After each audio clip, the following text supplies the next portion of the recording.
Hello, we're back again with Report to the Principal's Office by Jerry Spinelli. Exciting. We left off in chapter 14 where I think Eddie might have a crush on Salem, and poor Eddie was getting picked on by the 8th graders, and Pickles Johnson came to the rescue. And then Principal Brimlow decided that he was going to take the hamster home for the weekend. So let's pick up in chapter 15 and see what's going to take place there.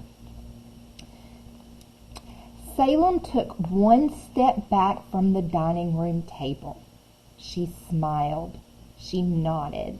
Perfecto! It was 1:30 Saturday afternoon. She had told the mascot committee to come at 2. But you never knew when people might show up. Early.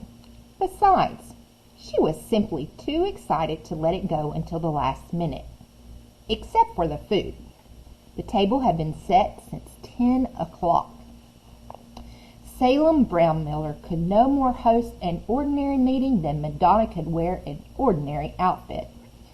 Salem strove, whenever possible, to make every episode of her life an occasion. Her mother had vetoed use of the elegant lace tablecloth, so she had to settle for the pale yellow one. Though she was not allowed to use the silverware, she did win her argument to set the table with stainless steel instead of plastic, and with real plates instead of paper. For the 100th time, she reviewed the sheets that she had composed and printed out the night before with her father's desktop publisher. Mascot Committee Meeting, Saturday, September 5th, 2 p.m.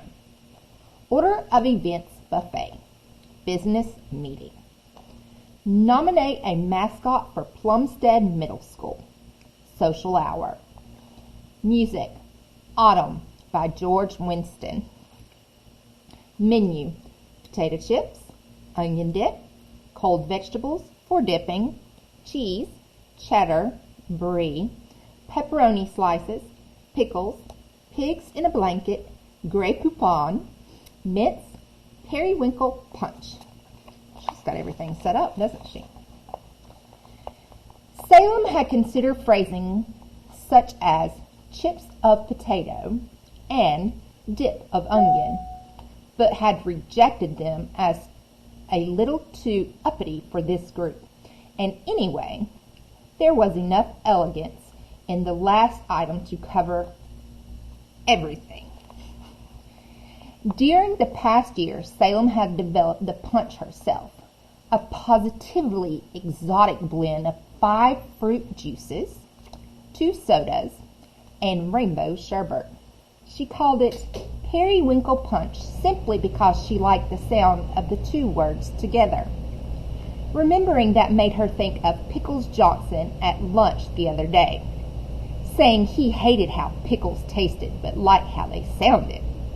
Apparently he agreed with her that when it came to naming things, whether punch or people, sound could count for more than sense.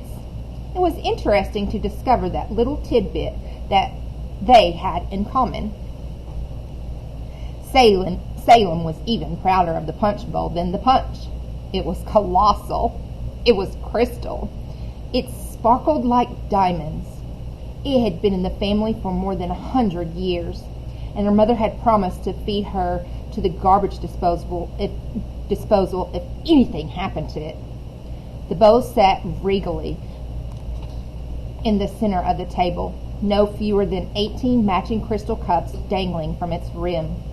She had chosen the music after trying out a dozen of her parents' tapes. Autumn was all piano, pleasant. It would do nicely as background during the buffet and social hour segments.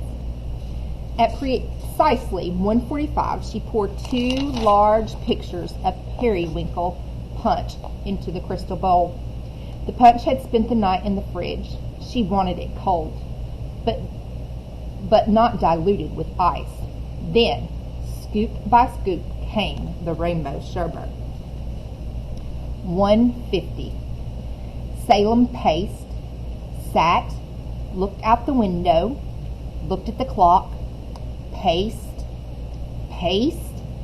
At 2:01, the doorbell rang. She ran, opened the door. Eddie! Hi! She could have hugged him. Come in. Eddie came in. They sat in the living room. Salem talked. They waited for the others. No one came. By 2:30, Salem was still talking, but her eyes were glistening. Well, she sighed, I guess the others couldn't make it. You did tell Pickles, like I asked you, didn't you? Eddie stared at her mouth open. Uh-oh. You forgot? Uh-oh. Salem sighed again. She stood. She inserted the autumn tape. She forced a smile. Ready to eat? Sure. Oh no, he forgot. Name tags perched like little white roofs at the 4 place settings. Salem had tried every possible combination around the table before settling on one.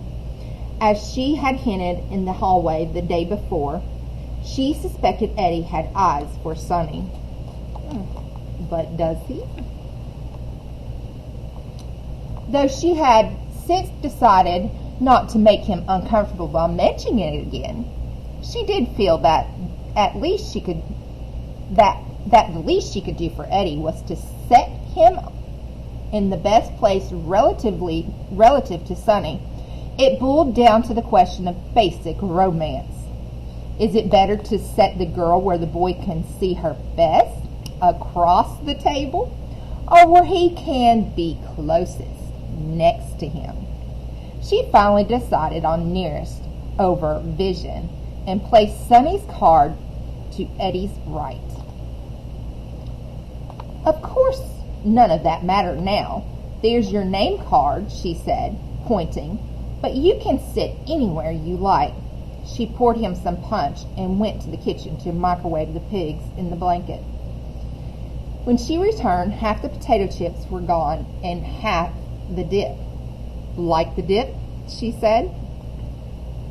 He nodded with a mouthful and said something that vaguely resembled yes. Well, she said, passing the steamy plate of tiny, dough-wrapped hot dogs under his nose. If you like that, you're gonna love these. Each pig had a toothpick sticking out.